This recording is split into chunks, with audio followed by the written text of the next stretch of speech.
नमस्कार दोस्तों, हमारे YouTube चैनल में आपका एक बार फिर से स्वागत है। दोस्तों आज मैं आपको बताने वाला हूँ फ्रिज के अंदर गैस चार्जिंग किस तरह से करते हैं, किस तरह से कंडेंसर की सफाई करते हैं, किस तरह से फ्रीजर की सफाई करते हैं और ब्रेजिंग किस तरह से की जाती है। वही पूरी जानकारी आज आपको मैं इस वीडियो के अंदर देने वाला हूँ। तो दोस्तों अगर चैनल पर पहली बार आए हो तो सब्सक्राइब कर लीजिएगा और बेल के आइकन को दबा लीजिएगा ताकि आपको आने वाली हर वीडियो की नोटिफिकेशन ऐसे ही आपको हमेशा मिलती रही। तो आज की वीडियो शुरू करते हैं। तो दोस्तों आज ये है फ्रीज, तो आज हम इसमें गैस चार्जिंग करेंगे। तो दोस्तों इसकी जो गैस है मैं आपको बता देता हूँ कि इसमें R600 नंबर गैस है। तो आपको एक बार नज़दीक से मैं दिखा देता हूँ। ये देखिए R600। तो आज हम इसमें गैस चार्जिंग करेंगे। गैस चार्जिंग करने से पहले दोस्तों हमको एक काम करना है, वो बहुत ही ज़रूरी है वो काम। तो हमको सबसे पहले करना क्या है, सबसे पहले हमको इसमें कंडेंसर और फिल्टर को कंडेंसर से हटा देना है। तो मैंने इसको कंडेंसर को हटा दिया है। और आपको मैं बता दूं कि इसकी मैंने डिस्चार्ज लाइन भी अलग कर दी, यानी कि मैंने कंडेंसर को अलग कर दिया है। अब दोस्तों मैं इसमें कंडेंसर को सफाई करूंगा। तो मेरे पास CTC नहीं है तो मैं पेट्रोल से इसे साफ़ करूंगा। तो पेट्रोल से मैं किस तरह से साफ़ करता हूँ और फिर गैस चार्जिंग करता हूँ, तो आप वीडियो को पूरा देखिएगा ताकि आपको कुछ समझ में आ सके। तो सबसे पहले मैं पेट्रोल ले लेता हूँ। और दोस्तों ध्यान रखना है, पेट्रोल से आग से बहुत ही दूर रखना है। पेट्रोल पूरा निकलना चाहिए, अगर पूरा नहीं निकलेगा तो आग पकड़ सकती है। तो हमको पेट्रोल ले लेना है, या CTC रहेगा तो और भी बेटर रहेगा। तो मेरे पास अभी CTC नहीं है तो मैं पेट्रोल से इसे साफ़ करता हूँ। दोस्तों साफ़ करने के बाद मैं आपको दिखाऊंगा कि उसमें कितना गंदगी निकलती है। तो पेट्रोल मैं ले लेता हूँ और मेरे पास जो सिस्टम है वो भी मैं आपको बताऊँगा। तो दोस्तों सबसे पहले हमको कपलर लगाना है इस लाइन में जहाँ पर कंडेंसर लगा हुआ है। तो मैं यहाँ पर कपलर लगा लेता हूँ। कपलर लगाने के बाद दोस्तों हमको चार्जिंग लाइन इसमें जोड़नी रहती है। तो चार्जिंग लाइन में जोड़ के बताऊँगा।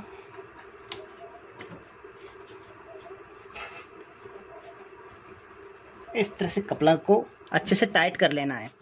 तो मैंने कपलर लगा दिया है। अब मैं आपको बताने वाला हूँ। दोस्तों मैंने ले लिया है पेट्रोल, आप देख सकते हो ये पेट्रोल है। तो इसको मैं इसमें डालने वाला हूँ। तो मैं इसमें डाल लेता हूँ। दोस्तों ध्यान रखना है, हमारे को आग से बहुत ही दूर रखना है पेट्रोल को। पूरा पेट्रोल कंडेंसर से निकालने के बाद ही हमको टॉर्च को जलाना है। तो मैंने इसमें पेट्रोल डाल दिया है। अब मैं इसको टाइट कर देता हूँ। और टाइट करने के बाद दोस्तों हमको इस तरह से ऊपर की ओर कंडेंसर से लगा देना है, यानी कि कहीं पे भी हमको लगा देना है। इस तरह से मैं इसको लगा देता हूँ। तो आप देख सकते हो मैंने इस तरह से इसको लगा दिया है। तो दोस्तों अब मैं आपको थोड़ा ऊपर की ओर दिखा देता हूँ।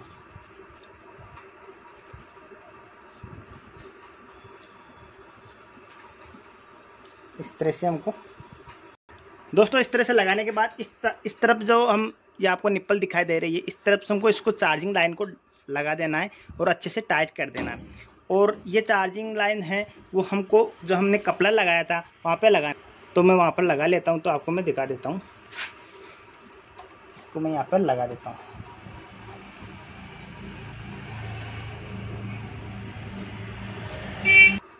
तो दोस्तों दूसरा जो लाइन है वो हमको इस तरफ से लगाना है, इस तरह से लगाना है। वो लाइन हमको दोस्तों जो हमारा मीटर है वहाँ पे हमको लगाना है। तो मैं आपको वहाँ पर भी लगा के तो दोस्तों मैं यहाँ पर जो लाइन लगाई है वो मीटर के इस तरफ से हमको लगाना है, यानी इस साइड से लगा देना है।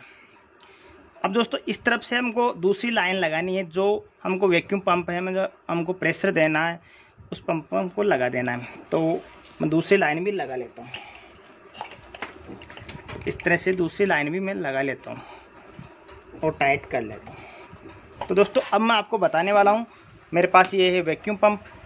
तो ये पड़ा है मेरा वैक्यूम पंप। तो अब मैं इसको खोल के लाइन को जोड़ देता हूँ। तो ये है मेरा प्रेशर वाली लाइन, डिस्चार्ज लाइन, जिससे प्रेशर आता है, इससे वैक्यूम होता है।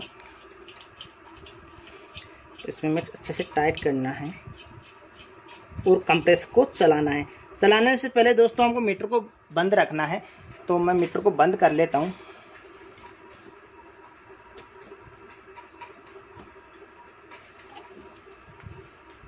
तो मीटर को अच्छे से बंद रखना है और कंप्रेसर को चला देना है। तो मैं कंप्रेसर चला देता हूँ।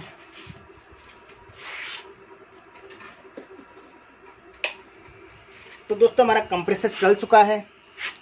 तो अब हमको करना क्या है दोस्तों, हमारे को जो ये कंडेंसर की लाइन है यहाँ पर हमको कोई बोतल वगैरह लगा देनी है। तो दोस्तों मैंने इस तरह से बोतल लगा दिया है। अब मैं इसको एक साथ खोलने वाला हूँ।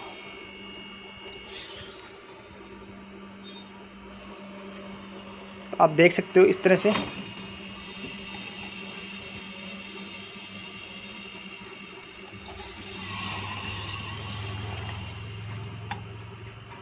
जो भी गंदगी है, जो कंडेंसर की गंदगी है वो बाहर की तरफ आ जाएगी।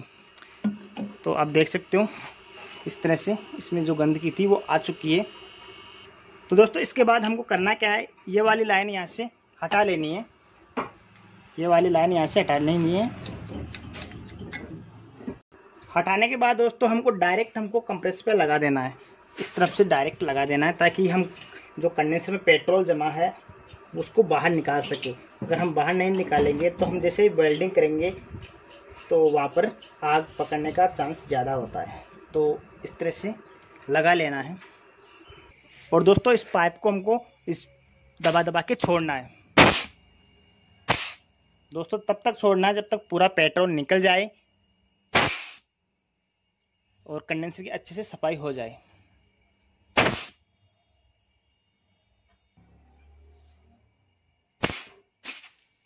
तो दोस्तों देख सकते हो इतना इसमें निकल रहा है केमिकल, जम चुका है।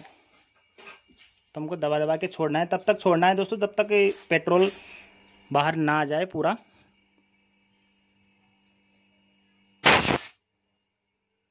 नहीं तो हम वेल्डिंग करेंगे तो वहाँ पर आग पकड़ने के चांस ज़्यादा आता है।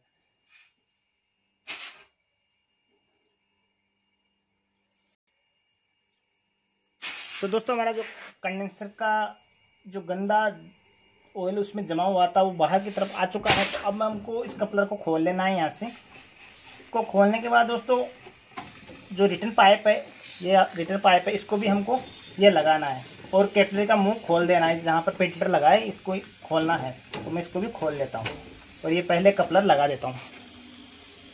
तो दोस्तों मैं कैपिलरी का जो फिल्टर से अलग कर देता हूँ कैपिलरी को। तो दोस्तों इस तरह से मुंह खुला होना चाहिए कैपिलरी का।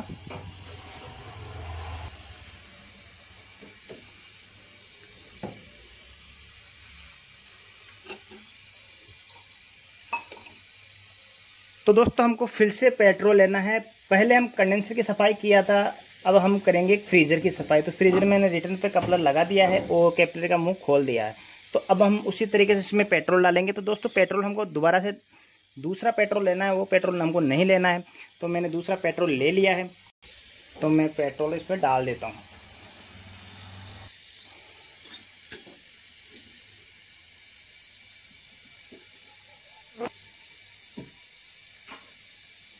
तो दोस्तों मैंने पेट्रोल इसमें डाल दिया है। अब मैं वापस ढक्कन इस पर लगा देता हूँ और उसी तरीके से कंडेंसर पर लगा देता हूँ। तो दोस्तों हमको ये चार्जिंग लाइन इस कपलर के लगा देनी है और इस तरह से लगाने के बाद ये वाला मुंह हमको इस पे लगा देना है। यानी कि यहाँ से हमको प्रेशर देंगे तो इस तरफ से पेट्रोल आ जाएगा।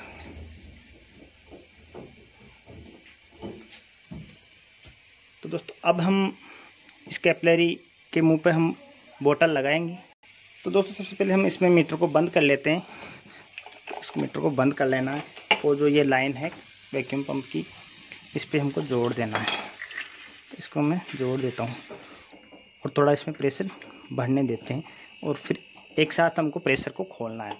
तो मैं यहाँ से भी टाइट कर देता हूँ। दोस्तों लीक नहीं होना चाहिए। अब मैं इस कैपिलरी में बोतल लगा देता हूँ। तो इस तरह से मैं इसमें लगा देता हूँ और अब मैं एक साथ इसमें मीटर को खोलने वाला हूँ।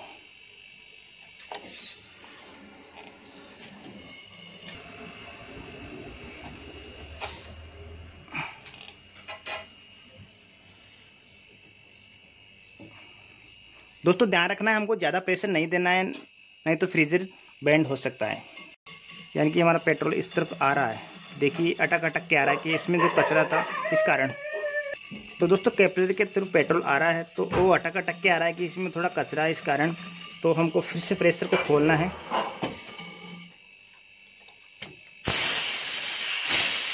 यानी ज़्यादा प्रेशर हमको नहीं देना है। तो दोस्तों आप देख सकते हो अब कंटिन्यूस में पेट्रोल आ रहा है। प्रेशर और खोल लेता हूँ। हमको 100 से प्रेशर ऊपर नहीं देना है दोस्तों। तो दोस्तों अगर प्रेशर इसमें चालू रहता है तो मीटर को हम बंद करते हैं, तो कंप्रेसर पर हमको इस तरह से अंगुली रख लेना है, इस तरह से, ताकि इसका प्रेशर ज़्यादा ना हो। तो मैंने यहाँ पर देखिए इस तरह से रख रखा है और आप देख सकते हो इस पेट्रोल आ रहा है अभी, देखिए यानी कि इसमें पेट्रोल आएगा तो ये जो कैपिलरी है वो क्लियर हो जाएगी।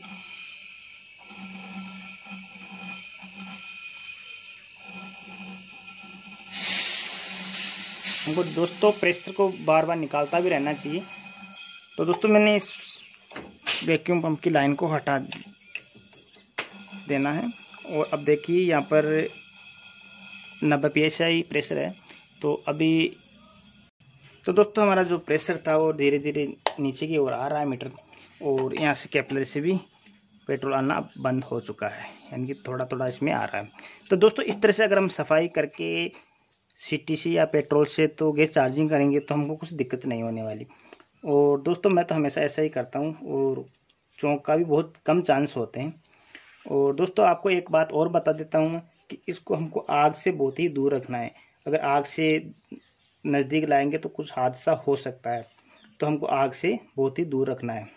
ज़्यादातर तो दोस्तों आपको CTC यूज़ करना है। CTC से अच्छा रहता है कि आग पकड़ने का कोई डर नहीं रहता। तो दोस्तों इस तरह से मैं सफाई करता हूँ। अब मैं इसमें गैस चार्जिंग करूँगा तो मैं यहाँ पर पहले ब्रेजिंग करके फ़िल्टर लगाऊँगा। तो अब मैं इस सिस्टम को हटा लेता हूँ और मैं फ़िल्टर लगा के ब्रेजिंग करता हूँ। तो दोस्तों आपको मैं एक बार बता देता हूँ कि आप इस तरह से भी बना सकते हो। अगर आप फ्रिज का काम करते हो, रेफ्रिजरेटर का काम करते हो, तो किसी भी चीज़ को सफाई करने के लिए इस तरह से का बनाने से हमको क्या होता है, थोड़ा फ़ायदा हो जाता है। तो दोस्तों इसको हटाने के बाद अब मैं कपलर को सबको हटा लेता हूँ और इसमें फ़िल्टर जोड़ देते हैं और हम ब्रेजिंग करते हैं।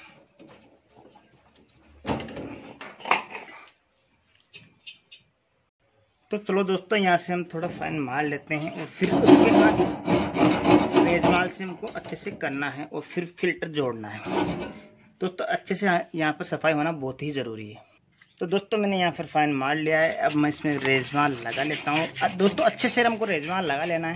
अगर हम अच्छे से नहीं लगाए तो हम जो यहाँ पर ब्रेजिंग करेंगे वो लीक हो जाती है दोस्तों। लीक होने के कारण हमारी गैस निकल जाएगी।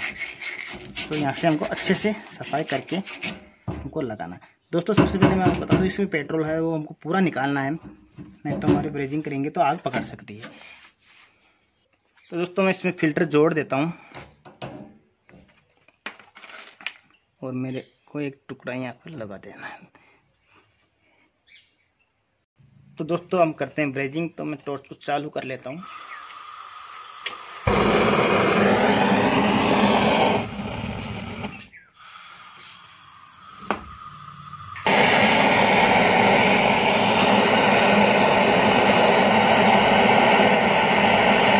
दोस्तों पहले पाइप को अच्छे से गर्म करना है।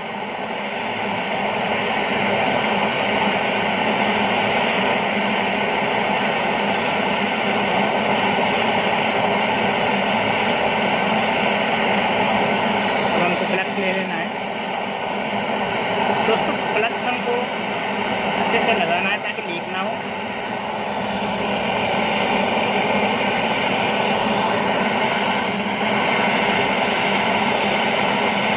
दोनों तरफ से हमको अच्छे से ब्रेजिंग कर देनी है। थोड़ा हमको कम कर लेना है ताकि अच्छे से ब्रेजिंग हो जाए। तो इसमें वेल्डिंग रोड में थोड़ा बेंड कर लेना है और इस तरह से उस तरफ भी हमको घुमा देना है। अच्छे से ब्रेजिंग होना दोस्तों। ब्रेजिंग में हमारी सफाई से होनी चाहिए। तो आप देख सकते हो अच्छे से मैं ब्रेजिंग कर दिया है और हमारी जो ब्रेजिंग है वो अच्छे से हो चुकी है।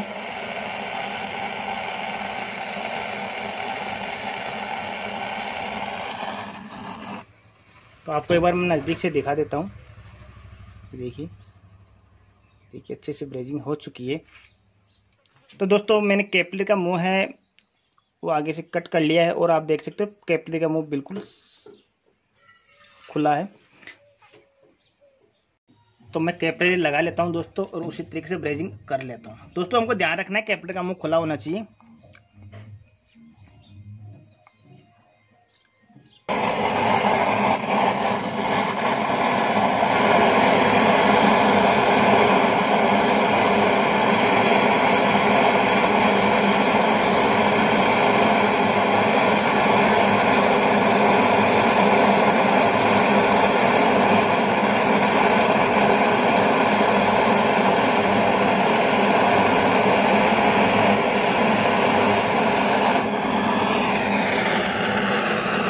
दोस्तों कैपिलरी हमने जोड़ दी है। अब यहाँ पर भी हमको पैक कर देना है एक बार। तो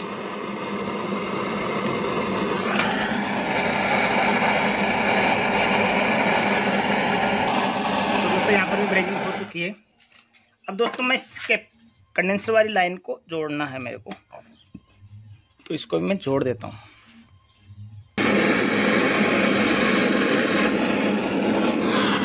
दोस्तों हमारी जो डिश लाइन है वो भी ब्रेजिंग कर दी है मैंने। तो दोस्तों यहाँ से भी हमको ब्रेजिंग अच्छे से करनी है।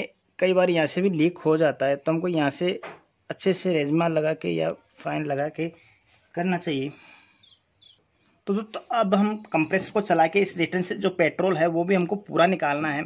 जो फ्रिज का कंप्रेसर है उसको हमको चलाना है, तो हम फ्रिज का कंप्रेसर चलाते हैं। तो दोस्तों मैंने फ्रिज का वायर ले लिया है। अब मैं फ्रिज को ऑन कर देता हूँ।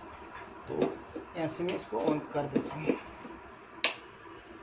तो ये कंप्रेसर चल चुका है दोस्तों, आप देख सकते हो ये कंप्रेसर चल चुका है। अब हम इस रिटर्न को इस तरह से दबा दबा के छोड़ना है। और मैं आपको बता दूं कि हमको पूरा पेट्रोल इसमें से निकालना है। ये देखिए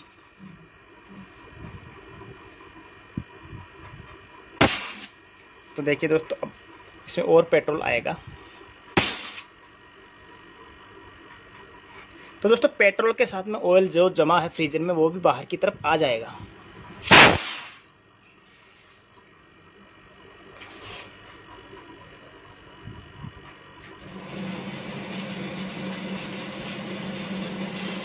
तो दोस्तों तब तक दबाना है, तब तक हमारा पूरा पेट्रोल बाहर की ओर आ जाए।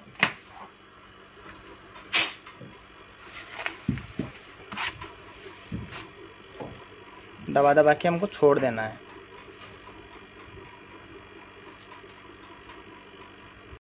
तो हमको इसका जो बैक प्रेशर है R600 का वो कितना रखना है वो मैं गैस चार्जिंग करते समय आपको बताऊंगा।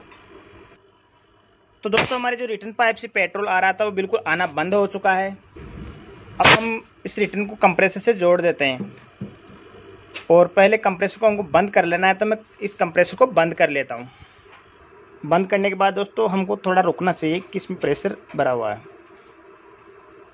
तो अब हमको जोड़ देना है, इस लाइन को इस कंप्रेसर से जोड़ देना है। तो यहाँ पर हमको अच्छे से ब्रेजिंग कर देनी है। तो मैं यहाँ पर ब्रेजिंग कर देता हूँ। तो दोस्तों इसको पाइप को पूरा अंदर की तरफ दे देना है, फिर ब्रेजिंग करनी है।